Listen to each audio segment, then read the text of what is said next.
Buonasera, benvenuti alla TG Sicilia, i titoli di questa edizione. A Catania la mafia spara e controlla interi quartieri e il problema sono i parcheggiatori abusivi. La denuncia in prefettura del sindacato di polizia che chiede più uomini e mezzi. Ancora sangue sulle strade palermitane, 4 morti in 2 differenti incidenti. Un bambino di 4 anni investito in via Altarello finisce in codice rosso. Aurora Maniscalco non si è suicidata. La tesi della famiglia dell'hostess palermitana caduta dal balcone a Vienna, smontate testimonianze e rapporto della polizia austriaca. In Sicilia al via il decreto che semplifica il salvacasa. Da oggi, dice la Regione, sarà più facile regolarizzare gli immobili siciliani con piccole difformità rispetto ai documenti catastali. Il giorno dell'esame del concorso coincide con quello del parto e allora la commissione si trasferisce in corsia per permettere a Laura, 33enne di Enna, di sostenere la prova prima di dare alla luce il piccolo Raffaele. Orietta Berti, sempre più amata da giovani e non, la cantante emiliana con oltre 60 anni di carriera, applauditissima a Favara, nell'Agrigentino, nel concerto La mia vita è un film. Calciomercato, il Catania costruisce un organico importante ai fini della promozione diretta. Il Trapani chiude con 20 acquisti. Il Siracusa completa l'ultimo giorno con 3 innesti.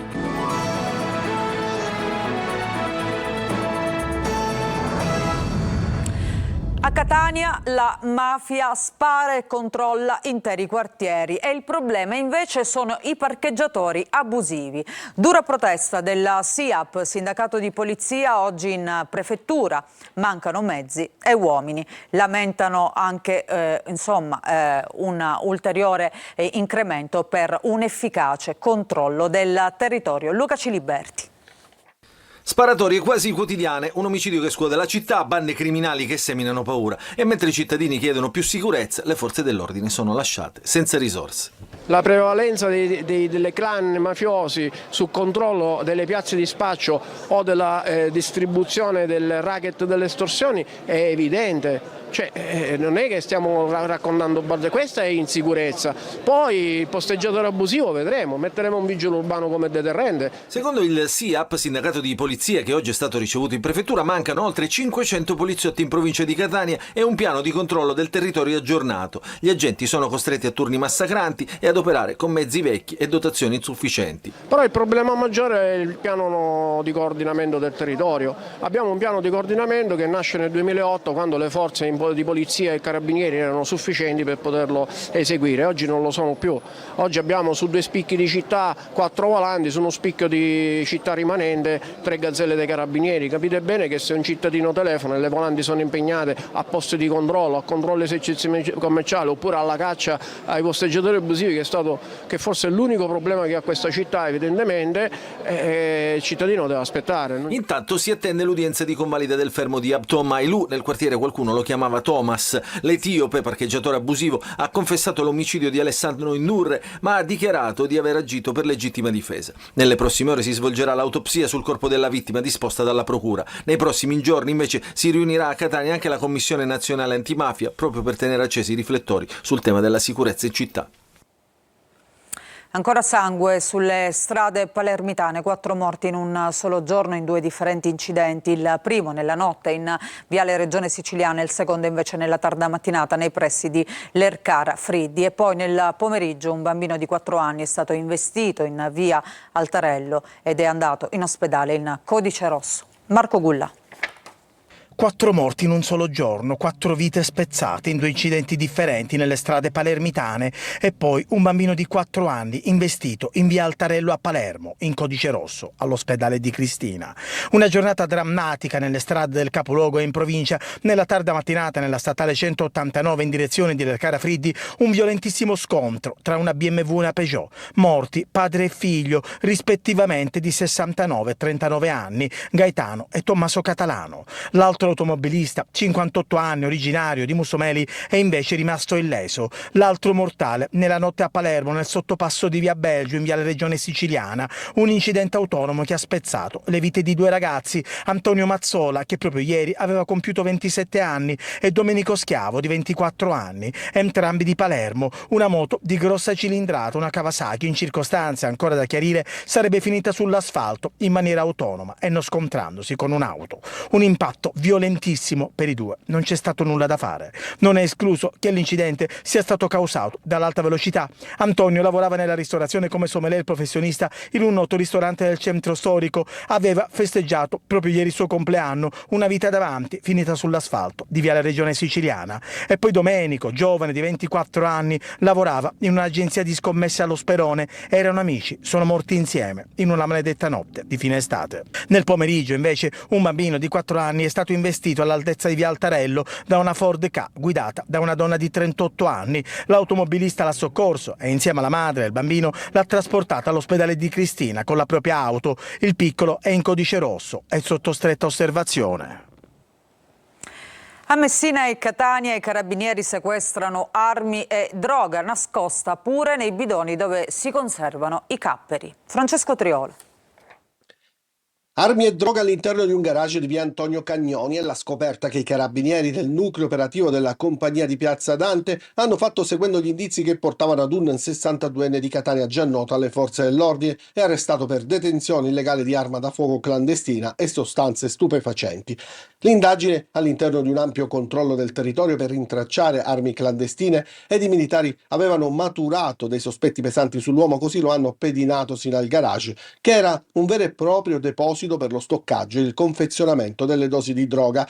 All'interno di bidoni di plastica normalmente usati per il trasporto di capperi erano infatti custoditi oltre 30 kg di marijuana, già suddivisi in più di 30 buste da circa 1 chilo ciascuna, pronte per l'immissione sul mercato. Durante la perquisizione i militari hanno anche ritrovato una pistola semiautomatica calibro 9 con matricola brasa, caricatore inserito e colpo in canna. Accanto all'arma erano nascosti 2 silenziatori e 21 cartucce calibro 380. Le stime degli investigatori, la droga sequestrata, se immessa sul mercato al dettaglio, avrebbe fruttato oltre 300.000 euro. Grosso sequestro di droga anche a Messina. Sullo stretto i carabinieri del nucleo radiomobile, durante un controllo agli imbarcaderi in un'auto sbarcata da un traghetto proveniente da Villa San Giovanni, hanno trovato 2 kg di hashish suddivisi in 20 panetti e un altro involucro con oltre 500 grammi di cocaina. Arrestato un 25enne per spaccio di droga. Dagli accertamenti effettuati, dal quantitativo sequestrato, sarebbe stato possibile ricavare migliaia di dosi da vendere sulle piazze di spaccio della città. A 94 anni ci lascia Emilio Fede, il giornalista siciliano nato a Barcellona, Pozzo di Gotto, in provincia di Messina. Era ricoverato da tempo nella residenza San Felice di Segrate, alle porte di Milano. Le sue condizioni si erano aggravate negli ultimi giorni. Fede ricoprì il ruolo di direttore del TG1, poi a Mediaset di direttore di Video News e di Studio Aperto. Per 20 anni, dal 1992 al 2012, ha diretto e condotto il TG4. Non si è suicidata Aurora Maniscalco, l'hostess palermitana caduta dal balcone a Vienna. Ne sono convinti gli avvocati della famiglia della vittima, che smentiscono testimonianze e polizia austriaca. Manlio Viola. Aurora Maniscalco non si è suicidata. Cresce sempre più la convinzione che l'hostess, precipitata dal balcone dell'alloggio che divideva col fidanzato a Vienna, sia rimasta vittima di un delitto. La famiglia ne è convinta e adesso ha fornito alla procura di Palermo un nuovo scambio di mail tra l'avvocato austriaco e quello della famiglia Maniscalco, Alberto Raffadale, che secondo la tesi del legale ribalta lo scenario, smentendo la versione fornita sia dalla polizia austriaca che dal fidanzato della giovane. In buona sostanza verrebbe smontato il racconto di uno dei 2 testimoni confluito nei rapporti della polizia. L'avvocato corrispondente del legale della famiglia Maniscalco avrebbe incontrato la testimone, che avrebbe negato di aver visto la ragazza saltare dal balcone. Il rapporto della polizia austriaca in merito è dunque errato, avrebbe scritto l'avvocato austriaco a quello siciliano. Faccio anche presente che le 2 testimoni, ovvero la signora e la madre, non hanno mai effettuato una deposizione ufficiale, aggiunge il legale nella sua mail. Nel rapporto di polizia viene solo menzionato in maniera riassuntiva quanto da loro sarebbe stato stato detto nell'immediatezza dei fatti. La mamma di Aurora, Giada Cucina, continua a puntare il dito sul fidanzato della ragazza, parlando di una relazione che ha definito preoccupante. Quando veniva a casa a Palermo in più occasioni, ha detto la donna, ho notato lividi e segni sulle braccia come fosse stata malmenata, come se avesse preso calci e morsi. Alla luce di ciò chiede di considerare in modo diverso le abrasioni trovate sul corpo della ragazza, che non sarebbero soltanto sul braccio sinistro ma anche sul fianco scendendo verso la gamba, particolare questo che potrebbe far pensare che sia stata trascinata per terra prima della caduta dal balcone. Ancora migranti morti in mare, un cadavere è stato recuperato e uno potrebbe essere ancora disperso, secondo il racconto dei 51 profughi sopravvissuti e salvati dalla Guardia di Finanza e dalla Guardia Costiera mentre erano a bordo di un barcone di soli 10 metri al largo di Lampedusa. Orazio Longo. Stavolta è toccato a un bengalese. Il suo corpo è stato ritrovato dai militari della Guardia di Finanza e della Guardia Costiera durante il soccorso di un barcone di appena 10 metri, con a bordo complessivamente 51 migranti.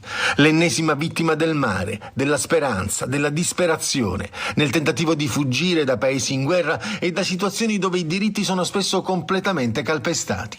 L'uomo potrebbe essere morto per le inalazioni di idrocarburi. I profughi egiziani, eritrei, etiopi, siriani e sudanesi, fra cui 2 donne e un minore, hanno riferito che prima dell'arrivo dei soccorsi un loro compagno di viaggio è caduto in mare e non è stato possibile recuperarlo. I sopravvissuti sono stati fatti approdare al molo Favarolo di Lampedusa, mentre la salma è stata portata nella camera mortuaria del cimitero di Cala Pisana per essere sottoposta a ispezione cadaverica.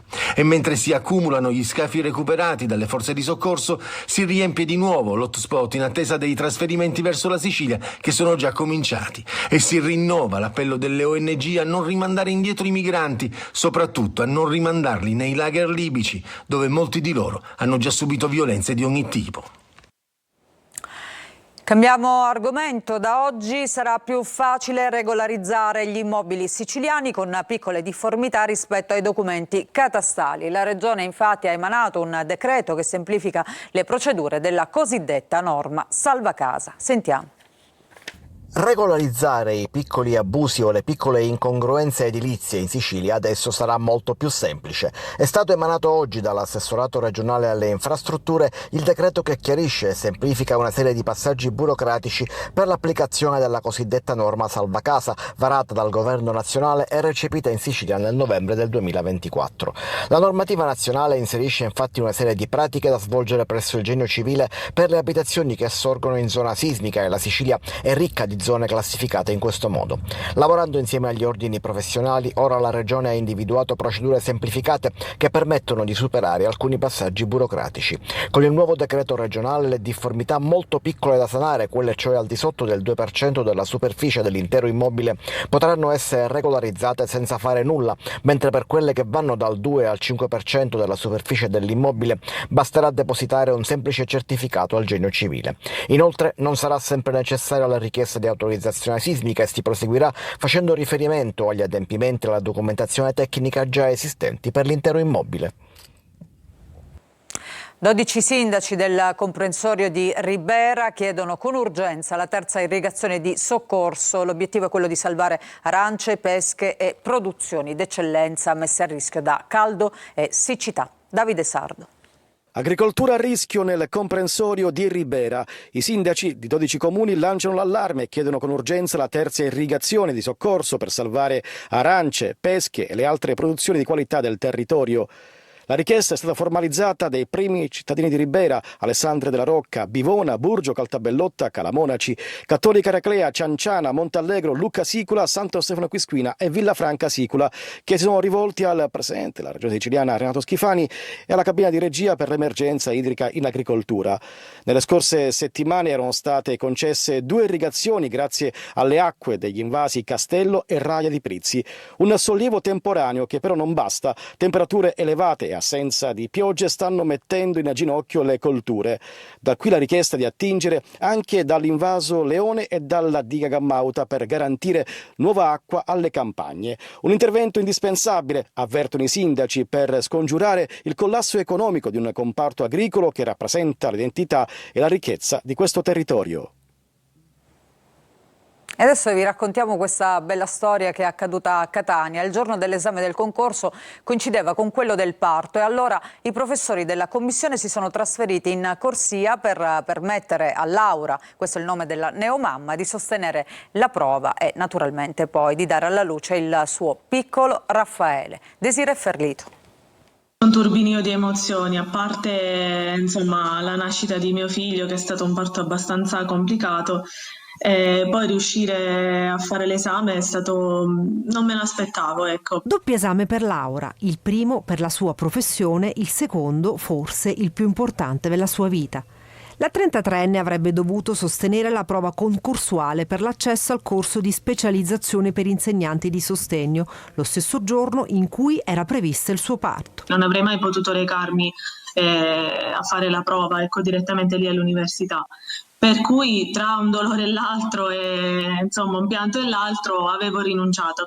E quindi l'Ateneo, o meglio 3 docenti dell'Università Core, hanno raggiunto lei all'ospedale San Marco di Catania, che grazie a uno speciale decreto rilasciato dal rettore dell'Università Paolo Scollo si è adoperato immediatamente per gestire l'emergenza. E così lo stesso giorno Laura ha svolto l'esame e poi ha partorito. È stata proprio una parità realizzata stavolta, non soltanto a parole, ma con i fatti, e quindi questo è importante per tutte le donne che si trovano ovviamente in questi panni. Ecco. L'esame, sostenuto nello studio del primario di ginecologia del San Marco di Catania, Nino Rapisarda, è stato brillantemente superato da Laura, sotto gli occhi emozionati di tutto il personale medico, che si è poi successivamente adoperato per sostenere Laura per un'altra prova, la nascita del suo piccolo Raffaele, che sta bene e che un giorno sarà orgoglioso della sua mamma, a cui abbiamo chiesto se è stato più difficile sostenere l'esame o partorire, anche se la risposta è abbastanza scontata. Molto più difficile partorire, sì. E facciamo tanti auguri naturalmente a questa neomamma e al suo piccolo. E adesso parliamo invece di bilanci di fine vacanze. A Siracusa il caro prezzi esaspera i residenti e allontana anche i turisti. Francesca Loi. Ci sono stati anni in cui si stava veramente bene, adesso per noi residenti è diventato impossibile resistere. Il caro prezzi esaspera i residenti e allontana i turisti. A dimostrarlo sono le presenze, in calo rispetto al passato. Aumenti che, come ci dicono i residenti, a Ortigia diventano più evidenti. Allora, diciamo che i prezzi stanno livellando rispetto al restante della Sicilia. Sulle spese alimentari, caffè, pasta, farina, le cose di prima necessità. Sicuramente i prezzi sono orientati a quelli di turismo. Diversi gli scontrini pazzi che in questi mesi hanno fatto il giro dei social. Chi lavora nel settore della ristorazione risponde così. Ma non è che siano tanto esorbitanti i prezzi. Ad esempio granita con brioche, quanto costa? Granita con brioche costa 5 euro qua, ma siamo di fronte a Piazza Duomo. Che personalmente ho comprato un cannolo 2,50 in un paesino, con tutto il rispetto, ma io il mio cannolo qua lo vendo 2,50 con un affitto molto ma molto più caro perché siamo a Ortigia. Facendo un giro tra i locali però non troviamo prezzi esagerati. Credo che sia un po' sulla norma rispetto ai prezzi nazionali. Non mi sembra, anzi alcune cose avevano un buon prezzo rispetto a quello che si vede in giro. Eppure, secondo il comitato dei residenti, il caro prezzi a Ortigia c'è. Un bar e un altro all'interno di Ortigia ci sono differenze di prezzo che non capiamo, sino al 70% in più a parità di prodotto e di esercizio. E intanto il centro storico è sempre più invivibile, tra caos, parcheggi e pochi controlli. E adesso l'energia senza tempo di Orietta Berti che ha incantato il pubblico di Favara. Sentiamo. Cosa mai ci sarà dietro un grande amore? Una piazza gremita, un pubblico in visibilio. Favara ha accolto una delle voci più amate della musica italiana, Orietta Berti.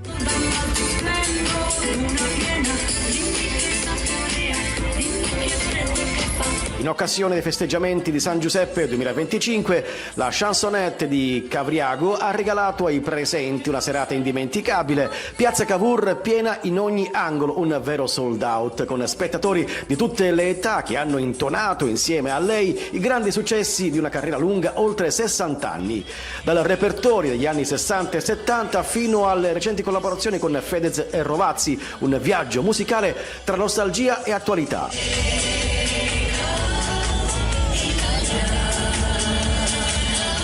Con il concerto La mia vita è un film, Orietta Berti ha emozionato, divertito e conquistato ancora una volta tutti. Un entusiasmo travolgente che conferma il suo legame eterno con la musica e con il suo pubblico. Su quello che vorrei.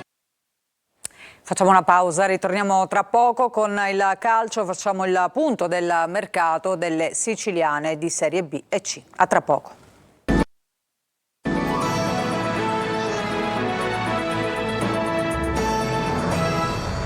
Bentrovati, seconda parte del nostro telegiornale, adesso il calcio, facciamo il punto del mercato delle siciliane, partiamo dalla Catania, una sessione convincente, la migliore della nuova società, tanti gli obiettivi raggiunti, molti esuberi piazzati altrove, resta ancora qualche incognita invece a centrocampo legata al completo recupero di Tacchio, ma ci dice tutto nel servizio Marco Carli.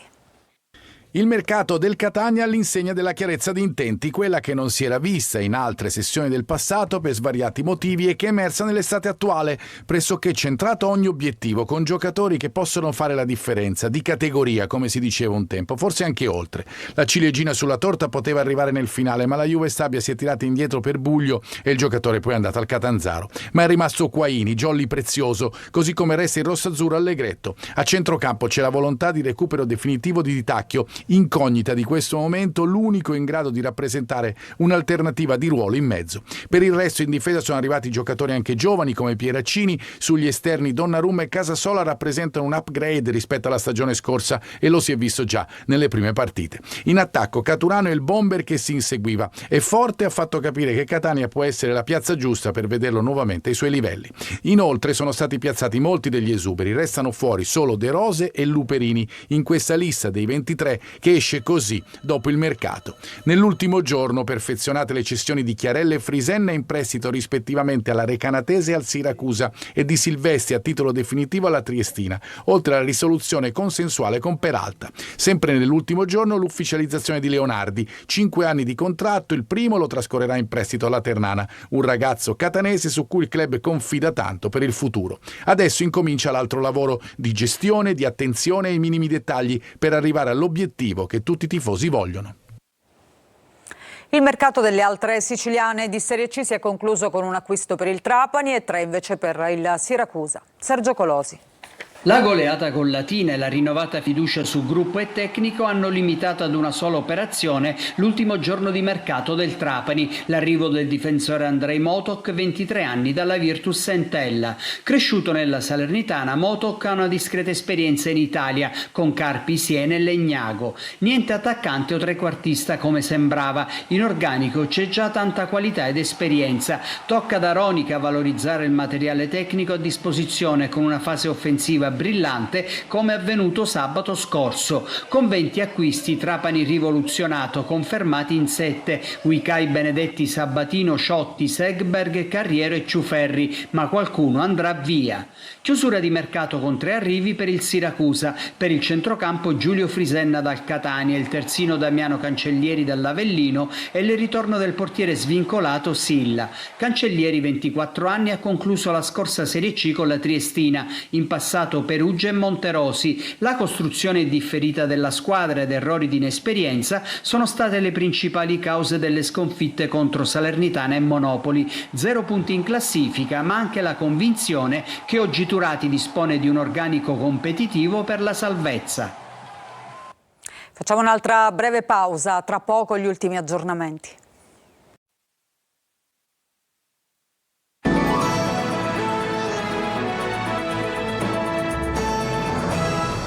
Non ci sono notizie dell'ultima ora, noi ci fermiamo qui, grazie per aver seguito il TG Sicilia, vi auguro un buon proseguimento di serata.